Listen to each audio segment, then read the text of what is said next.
gudoomiyaha maamulka degmada Baydhabo Xasan Macalin Axmed Biikole ayaa maanta xafiiskiisa ku qaabilay xubno kamid ah ururka gabdhaha By Women waxayna ka wada hadleen sidii loo tayeen lahaa isla markaana garab loo siin lahaa gabdhaha ku tawaalaysan meelo kamid ah gobolada Koonfur Galbeed. xubnaha gabdhaha ayaa ku amaanay gudoomiye Biikole mas'uuliyadda uu hayo ummadda iyo daacadnimada oo u gudanayo waajibaadkiisa, waxayna ka codsadeen inuu taakuleeyo maamulkiisa. haddaba waa kuwan qaar kamid ah gabdhahaasi By Women oo ka hadlaya baahidooda iyo xilligan waxyaabaha ay ka aaminsan yihiin gudoomiye Biikole. maaragtay soo bandhigno wanaaga iyo quruxda iyo shaqada quruxda badan oo uu noo hayo gudoomiyaha degmada gudoomiyaheena Biikole. haddii aan xogaa yar ka taabto marka hore intaanan u guda galin waxaan u mahad celinayaa gudoomiyaha degmada oo ah nin hawlkar ah isla markaana u roon bulshadiisa dhan walbana ka caawiyay. gudoomiye abaalkaaga waxa waa bini'aadan ma gudi karee ilaahay abaalkaada ku gudo ogeeko hadduu eedanka dhiiridaan gabdho markii uu qaasatan dhalinyarada reer Koonfur Galbeed uu way baa number 1 intii si dhagax dhigi meel eraas maktabadin koreeyta oo Baydhabo meel eraan ku fur taasay ku mahad eedan yihiin oo farxaano tan lamaad way baa intii si meel eraay amar hay'ad walba oo meel eraay gobolkan ku shaqeeyaan qaasatan meel dadka madaxdan oo taasoo ay ka amar meel eraay intii qof walba oo wal habardi wadankan dhalday qaasatan Koonfur Galbeed Baydhabo intii markaas ay shaqo lagu sii oo lan erna qof meel kale ku kooy shaqada priority number 1 sintaas guulo una deenayeen lamadeeto maasha Allah way baa eedan ka amaanana ma dijidkeen gorgo xitaa mana baan maro binaanta ano baato way kale eedanka amaanaya xilku usrindii waa xil useed eedan mudan meel eraay gudoomiyaha Biikole maayarka magaalada Baydhabo mudane meel eraas amaantanta ma koo korna mudane xil garad eeta xil yaqaan ah wadankan dhalay haliyay geeseeta oo lasku hubo hami imaan way biheegan ka jartay si aan horumari lahayd wadankeega madidadka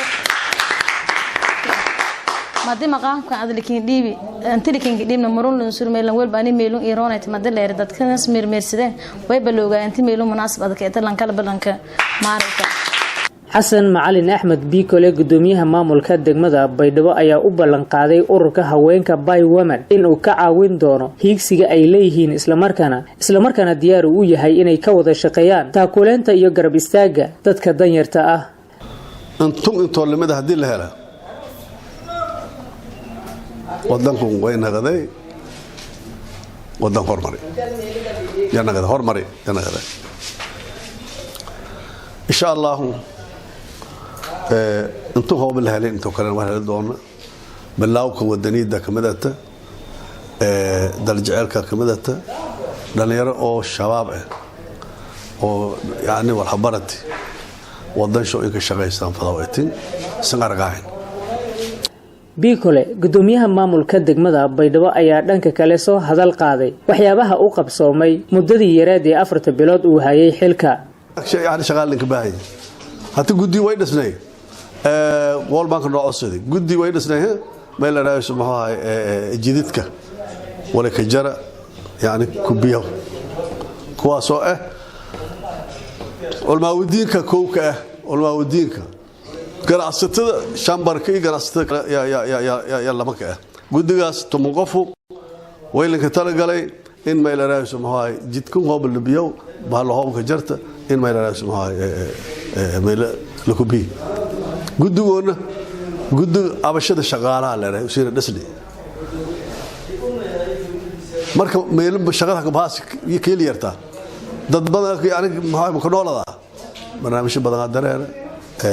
waqti GBLG saaso kala dareerta $6 milyan ma ya jarwalka ogolaaday in la ku fulay barnaamij هول بدن أسقط بدانا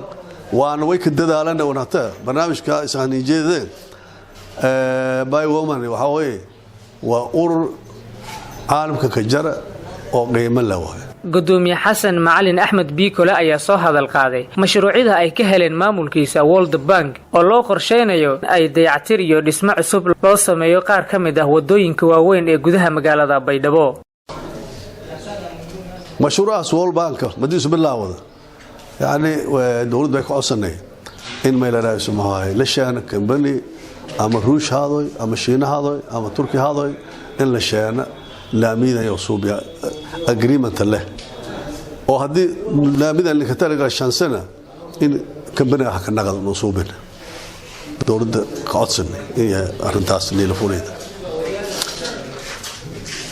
marka hadii kambanigaas yaani maxay la hela ajnabiga islaamigi waxa way naqday laamo oo sifay la dhisaw laamo way naqday meel raas maxay kanaal biib maraw suubiyow laamo way naqday meel raas maxay Maxamed Al Serjito dalka TV Baydhabo